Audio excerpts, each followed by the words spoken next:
E aí, tudo bem? Boa segunda-feira para você. Estamos começando juntos a semana e o melhor de tudo, a gente está começando a semana na presença de Deus. Essa semana a gente tem estudado um pouquinho sobre a criação de Deus. Lembra? No primeiro dia a gente introduziu o assunto, leu Gênesis 1:1. Ontem a gente continuou falando desse no princípio, algumas informações que o livro de Gênesis nos dá. E hoje nós vamos falar um pouquinho a respeito dos dias da criação. Sem olhar na Bíblia aí, você consegue lembrar o que foi criado em cada dia? Consegue lembrar? Essa historinha a gente conta tantas vezes para as crianças e às vezes não lembra muito bem ou confunde um dia ou outro ali. Existem algumas coisas muito interessantes a respeito dos dias da criação e eu vou relembrar com você. Então vamos lá. Primeiro dia, o que Deus cria? Disse Deus, haja luz e houve luz. Muito bem, guarda essa informação. Segundo dia, o que Ele faz? Ele faz o firmamento, separação entre as águas de cima e as águas de baixo. Terceiro dia, o que Deus faz? Faz surgir a porção seca. E na porção seca, Ele faz surgir a vegetação. Então, nos primeiros 3 dias, Deus criou a luz, separou os céus e o mar, e no terceiro dia, cria a porção seca. Os outros 3 dias, olha só que interessante. No quarto dia, Deus vai criar o quê? Sol, lua e as estrelas. Mas como é que a luz foi criada no primeiro dia se o sol, a luz e as estrelas foram criados só no quarto? A gente não sabe exatamente que luz é essa, mas pode ser a luz da presença de Deus. Deus permitiu que a sua luz chegasse a esse lugar que antes era um abismo. Lembra que antes não tinha nada, a terra sem forma e vazia? Agora Deus permite a sua luz chegar ao abismo. E no quarto dia, Ele cria o sol, a lua e as estrelas. Quinto dia, o que Deus cria? Os animais marinhos e as aves. Sexto dia, o que Ele cria? Os animais terrestres e cria o ser humano. Olha que interessante. Existe uma relação entre os 3 primeiros dias e os próximos 3 dias. No primeiro dia Ele cria a luz, no quarto dia Ele cria o sol, luz e estrelas. Então está ligado com a luz. Segundo dia Ele separa o céu e o mar. No quinto dia Ele cria os animais do céu e os animais do mar. Olha a relação. Terceiro dia Ele cria a porção seca e no sexto dia Ele cria os animais que morariam na porção seca, inclusive o ser humano. Beleza, pastor, que legal. O que tem a ver isso? Tem a ver que agora o próximo dia, o 7º dia, esse dia vai ser importante. E essa estrutura que o Gênesis 1 está escrito, a gente chama de estrutura quiástica. É uma forma de poesia, onde você coloca elementos que vão sendo parecidos até você dar destaque a um elemento. E esse elemento é o 7º dia. Esse é o assunto de amanhã.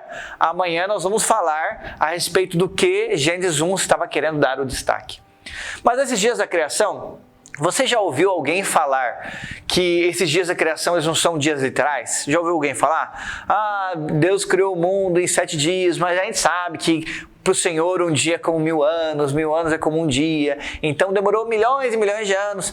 Por que as pessoas fazem isso? Elas querem, de alguma maneira, fazer com que a evolução e o criacionismo, eles andem juntos.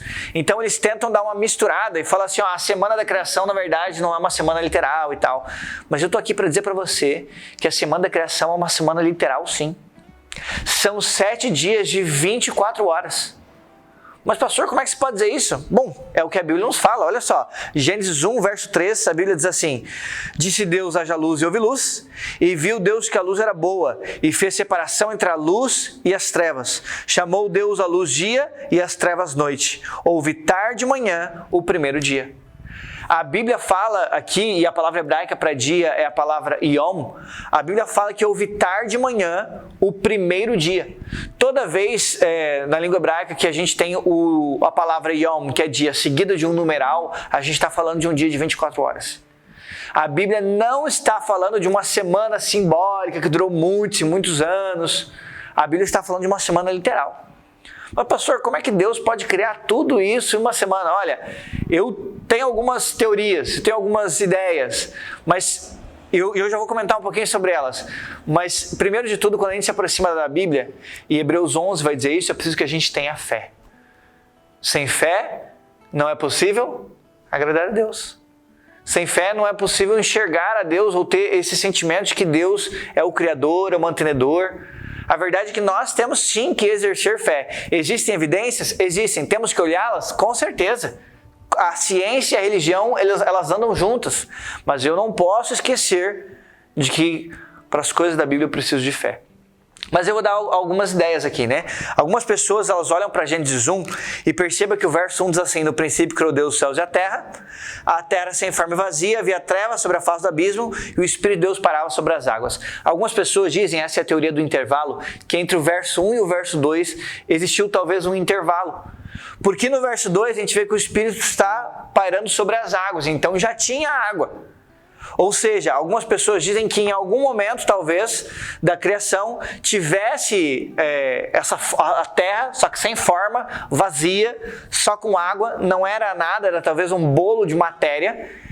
E aí, quando Deus começa a criar, aí sim, essa semana, literal, a semana de 7 dias. Isso talvez explicaria porque algumas datações de carbono 14 dão de muitos e muitos anos. Porque talvez a pedra e a água, ela esteja aqui há muito tempo. Mas a vida na Terra, ela teria começado aí há 6.000 anos, quando Deus cria Adão, Eva e todos os animais.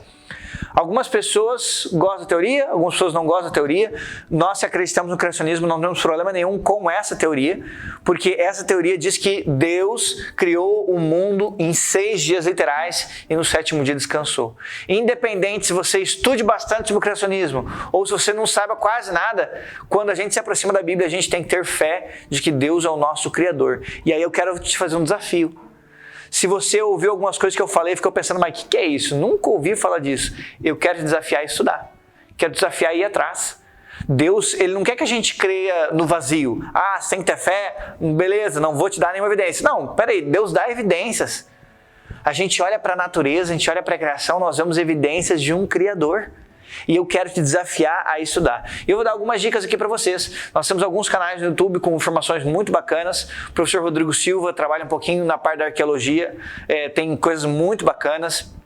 Dr. Naor Neves tem coisas muito legais, ele é um geólogo formado pela USP, ele trabalha bastante com criacionismo. Marcos Zeblin, Michelson Borges, que é um jornalista, também tem muitas informações legais. Digita esses nomes depois no YouTube e vai assistir um pouquinho dos vídeos deles. Eles são estudiosos, são acadêmicos, são pessoas inteligentes, de respeito, que mostram evidências de que o Deus da Bíblia é o Deus da ciência.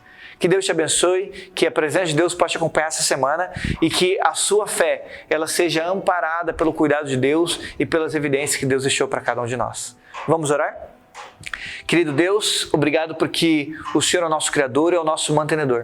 Obrigado que o Senhor não nos deixou no escuro. O Senhor nos deixou nesse mundo aqui evidências do teu poder criador e mantenedor.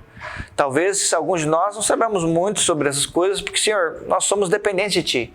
Mas nós queremos fazer a nossa parte. Queremos pesquisar, queremos usar o intelecto e a mente que o Senhor nos deu para termos cada vez mais evidências para crermos em Ti. Nos abençoe no dia de hoje. Esteja conosco. Em nome de Jesus. Amém. Até a próxima.